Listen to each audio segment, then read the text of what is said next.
네, 반갑습니다. 김민혁입니다. 자, 이번 시간에는 책 추천에 대해서 한번 좀 이야기를 드려볼까 하는데, 요즘에 이제 주식 관련된 책을 추천해달라고 하시는 분들이 계세요.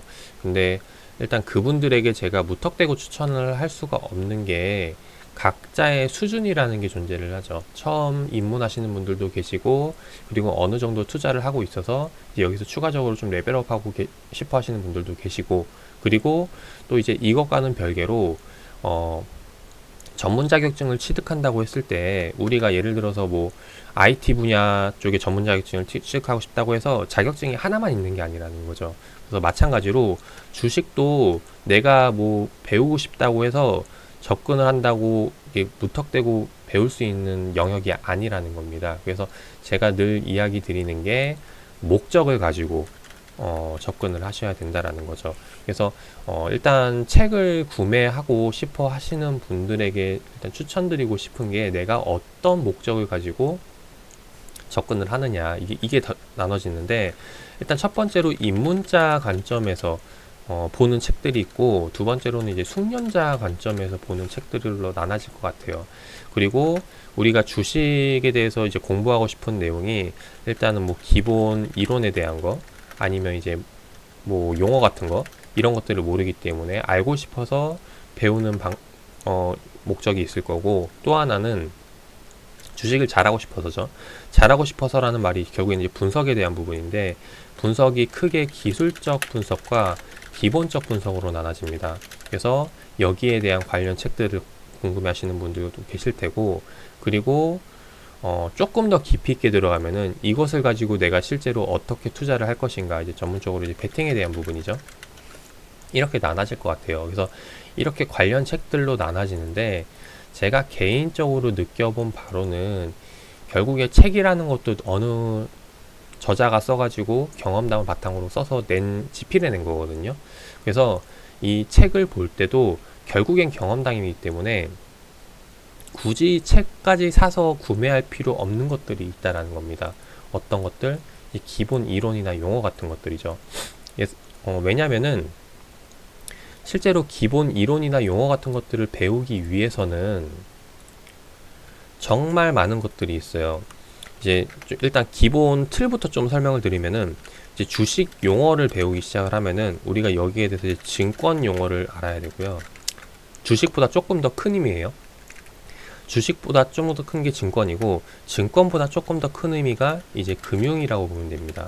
그래서 결국에는 이제 용어를 하나하나 알아가게 되면은 증권 용어도 알아야 되고 금융시장 용어 전체적인 걸 다 알아야 된다라는 거죠. 그래서 이런 것들을 배우려고 전문서적을 산다라는 것 자체가 사실 조금 너무 과하다라고 생각이 되고, 그래서 뭐 이쪽 직종에 취직할 게 아니라면은 이런 것들은 책을 사서 보기보다는 그냥 검색을 통해서 하나하나 알아나가시길 가장 이제 권장드리고 싶어요. 그리고 또 검색을 권장드리는 이유가, 예를 들어서 주식 시장에 대한 용어가 이렇게 많은 부분이 있는데 이거를 뭐 기억 니은 디귿 순으로 배울 거냐는 거죠. 물론 아니겠죠. 왜냐하면은 그렇게 배운다고 해도 1년, 2년 배워도 이제 모자랄 정도로 많은 용어들이 존재를 한다라는 거죠. 그리고 내가 그걸 배운다고 바로 이제 익히는 것도 아니고, 그래서 가장 좋은 거는 그날 상황에 따라 그냥 내가 궁금한 것들을 바로바로 찾아서 보는 겁니다. 그래야 실제로 활용하는 내용들을 가지고 내가 용어를 바로바로 습득을 할 수 있는 거고, 그래서 그런 것들이 나중에 이제 어느 정도 밑바탕이 되고 나서 이제 한 1년에 한두 번 나오는 것들, 뭐 10년에 한두 번 나오는 용어들을 가지고 생소할 때마다 이제 그때 또 이제 공부를 하시면 된다라는 거죠. 그래서 이거는 이제 검색을 통해서 배우시면 좋을 것 같아요. 예를 들어서 뭐 기본 이론 중에 가장 하나 좀 대표적인 거 보면은, 가장 많이 우리가 듣는 게 이제 주식 캔들에 대한 부분이죠. 저는 사실 캔들 모르는 분들은 없을 거라고 생각을 하는데, 이제 제 주변에 주식 처음 시작하시는 분들이 캔들이 뭐냐라고 이제 질문을 할 정도로 이제 입문자분들이 이제 모를 수가 있다라는 거죠. 이제 그렇게 되면은 이제 제가 이제 가장 추천드리는 게 뭐냐면은, 이제 캔들 검색을 하셔가지고 살펴보시는 거예요. 살펴보는데 그냥 하나의 내용만 보는 게 아니라, 이제 캔들을 쓰면 이제 여러 것들이 있죠. 이제 많은 분들이 전문 내용들을 올려주시는데 이것들을 전부 다 하나하나 보시길 바라겠습니다. 왜냐면은 보면은 결국에 내용은 다 똑같거든요.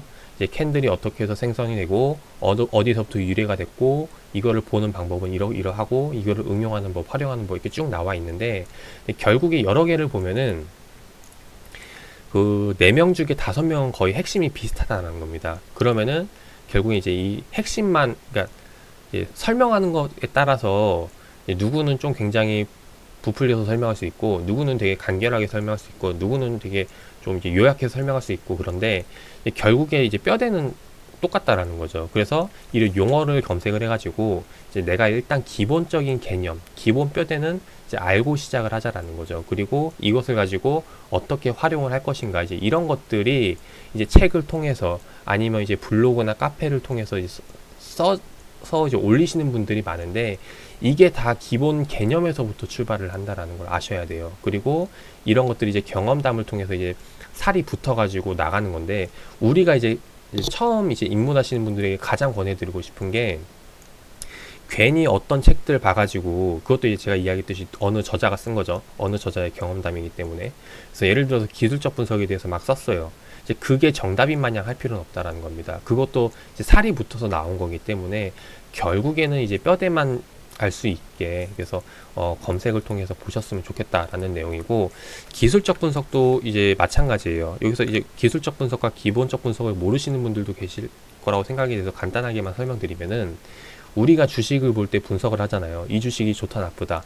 근데 그걸 한눈에 보기 쉽게 그래프라던가 데이터 이제 차트 같은 거 이제 이런 것들을 보고 접근을 하는 게 기술적 분석이라고 보시면 되겠습니다. 그리고 기본적 분석 같은 경우는 이제 좀 데이터라기보다는 이제 뭐 업종에 대한 흐름을 이해하고 뭐 여기에 대해서 뭐 이제 좀 상세하게 써놨긴 거 이제 보고서를 보고 이제 그 주식이 좋다 나쁘다 판단을 한다던가 이제 이런 것들 쉽게 말해서 기술적 분석은 그림이고 기본적 분석은 글이라고 생각을 하시면 돼요. 그래서 많은 분들이 처음에 막 이렇게 빼곡히 적혀 있는 글들을 보기 싫어하니까 부담스럽다 보니까 기술적 분석까지만 공부를 하고 주식 투자에 뛰어드시는 분들이 굉장히 많습니다. 특히 뭐 이제 나름 주식 좀 한다 하시는 분들 거의 대부분이 기술적 분석만 이제 내 경험담에서 나와가지고 결국엔 수익만 내면 되는 거니까 이렇게 해서 수익 내는 거 아니냐라고 해서 하시는 분들이 굉장히 많은데 제가 이것도 이야기 드리고 싶은 게 뭐냐면은 어쨌든 주식을 평생 하실 거기 때문에 어느 경험담을 가지고 이게 고지고대로 맞다라고 해서 접근을 하시기보다는 어떠한 환경의 변화로 인해서 이러한 움직임이 나타나는지 이제 그런 것들을 좀 더 깊이 있게 보셨으면 좋을 것 같아요. 그래서 이거 같은 경우는 이제 어디서 많이 참고를 하시면 되냐면은 결국에는 이제 경험담인데 이것도 내 책을 사는 건 이제 어느 한 저자의 경험담을 다룬 경우가 많기 때문에 이거 같은 경우는 이제 카페나 블로그를 통해 가지고 많은 이들의 이제 기술적 분석 방법들을 느껴보시길 바라겠습니다. 그러면은 이야기했듯이 그 사람들 똑같은 기법을 가지고도 이제 많은 여러 의견들이 나오겠죠. 이제 결국에는 그 뼈대는 똑같기 때문에 이제 그런 것들을 파악할 줄 아셔야 된다라는 거예요. 그래서 이거 같은 경우도 딱히 책을 추천드리기보다는 그냥 카페와 블로그를 통해 가지고 배우시길 바라겠어요. 단 제가 말하는 건 뭐 여기서 이제 활동을 하고 막 이제 그러라는 게 아니라 그냥 그 전문적으로 좀 써 있는 그런 내용들이 있다라는 거죠. 그래서 그런 것들을 참고를 해주셨으면 좋을 것 같고 기본적 분석 같은 경우는 이제 카페나 블로그에 쓰기에는 조금 굉장히 좀 시간과 정성을 많이 투자해야 되는 내용들이 좋은 내용들이 많이 나오다 보니까 이런 것들은 이제 책을 추천드리고 싶어요. 근데 책 제가 이야기했듯이 어떤 목적으로 보느냐가 이제 달라지겠죠. 그래서 이 책도 어느 저자가 어떤 목적으로 쓰는지가 굉장히 이제 그 부분에 대해서 달라진다라는 거죠. 개인적으로는 제가 이 책을 집필하시는 분들 추천해드리고 싶은 게 이제 외국 유명 투자자들 있죠. 이제 그런 분들의 뭐 이제 일대기라던가 아니면은 뭐 이제 옛날 사람들 옛날에 이제 이 뭐 차트가 막 이렇게 개발되고 하기 전에 이제 과거 이론들이 탄생했던 것들 이제 그런 것들을 다룬 책이라던가 아니면은 뭐 이제 기자라던가 뉴스 기사 이제 전문 기자들이 이제 기업들 탐방하면서 경험담을 통해서 이제 썼던 그런 책들이 있거든요. 이제 그런 것들을 많이 보셔가지고 배우셨으면 좋겠어요. 그래서 이거를 추천드리자면은 어떤 책들이 있냐면은 일단은 이제 기본적 분석 같은 경우는 이제 글들을 많이 봐야 돼서 공시를 많이 볼 줄 아셔야 됩니다. 그래서 전자공시 100% 활용법이라는 책이 있어요. 그래서 요 책을 보시면은 기본 이제 공시에 대한 것들은 어느 정도 좀 파악을 할 수 있을 거라고 생각이 돼요. 그래서 100% 활용법 추천을 드리고, 그리고 이제 이거는 이제 공시에 대한 부분이거든요. 공시 외적인 것은 이제 또 다른 부분이죠. 별개에 대한 부분인데, 뭐 주식이 어떻게 해서 코스피 코스닥 시장에 상장이 되고, 그리고 이게 어떻게 해서 운영이 돼가지고 시가총액이 변동이 되고, 재무가 어떻게 해서 움직여가지고 이게 재무가 어떻게 변동이 되고, 이제 이런 것들을 다룬 책들이 있는데, 여기에 대한 부분을 이야기를 드리려면은 이 기업마다도 또 달라져요. 예를 들어서 똑같은 유상증자를 하더라도 뭐 A 기업은 뭐 내 기업이 돈이 필요해가지고 하는 것일 수 있고, B 기업은 유상증자를 하는데 돈이 필요하진 않지만 투자자가 투자를 하고 싶어 해가지고 이제 이런 것들로 통해 가지고 연결이 되는 경우도 있고, 혹은 C 기업 같은 경우는 두 가지의 사례는 아니지만은 회사가 망하게 생겼어요. 근데 이 나라에 필요한 기업이에요. 그래서 금융기관에서 이것을 구제하기 위해서 들어오는 것도 있고, 이제 여러 가지 케이스들이 나눠집니다. 그래서 이거 같은 경우는 이제 배우기 위해서는 결국에는 그 환경에 대한 것을 이해를 하고 접근을 해야 된다는 거죠. 그래서 그것을 좀 보기 좀 많은 도움이 되는 게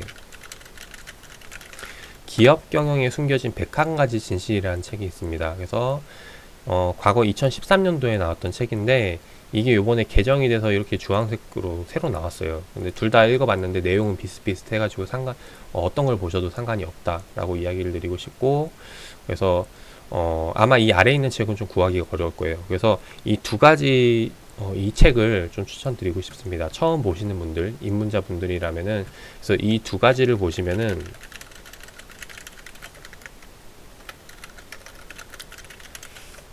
어느 정도 좀 주식하는 데 있어서 내가 이제 어떻게 방향을 잡아야 되겠다라는 것을 이제 좀 잡을 수가 있을 거라고 생각이 돼요.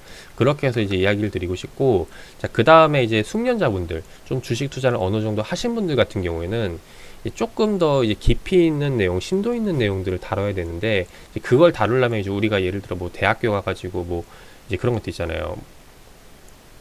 이제 논문을 쓰거나 이제 그런 전문적인 것들을 이제 쓰는데, 이제 그런 것들을 쓸 때 되면 이제 일단 아주 이제 원로적인 내용부터 이제 다루면서 들어가 봐야 된다라는 거죠. 그래서 이제 그런 것들을 통해 가지고 조금 더 이제 깊이 있게 들어가고 싶다라면은 제가 개인적으로 좀 추천드리고 싶은 책이 가치 투자 실전 매뉴얼이라는 책이 있습니다. 그래서 요거 같은 경우는 이제 좀 여러 가지 좀 깊이 있는 내용들이 많이 있는데 담겨져 있는데, 근데 이거를 이해하시려면은 일단 어느 정도 내가 일단 이 금융시장에 대한 부분에 대해서 어느 정도 좀 지식을 가지고 있어야 좀 이해하는데 훨씬 더 많은 도움이 될 거라고 생각을 해요. 그래서 숙련자분들에게는 이 가치투자 실전 매뉴얼이라는 책을 좀 추천드리고 싶고, 마지막으로 이제 이런 것들을 다 전문적으로 하고 나서 하더라도 내가 어떻게 현재 내 자금 상황이 이제 CEO 다르고, 그리고 월급쟁이 다르고, 그리고 뭐 이제 막 사회 초년생들 다르고, 다 이제 다르다는 거죠. 나이에 따라서도 다를 수가 있고. 그래서 내가 어떻게 해서 이제 투자를 하는지에 따라서 똑같은 투자 종목을 가지고도 결과가 달라질 수 있다라는 겁니다. 그 말은 즉 이제 베팅 방법에 대해서 달라진다라는 건데, 이거는 이제 뭐 숙련자분들은 경험을 통해서 다 알 수 있는 거기 때문에 딱히 얘기 드릴 필요는 없지만은, 입문자분들에게 추천드릴 만한 책을 하나 좀 소개를 드리면은 카지노라는 책이 있어요. 이거는 주식 관련 책은 아닌데,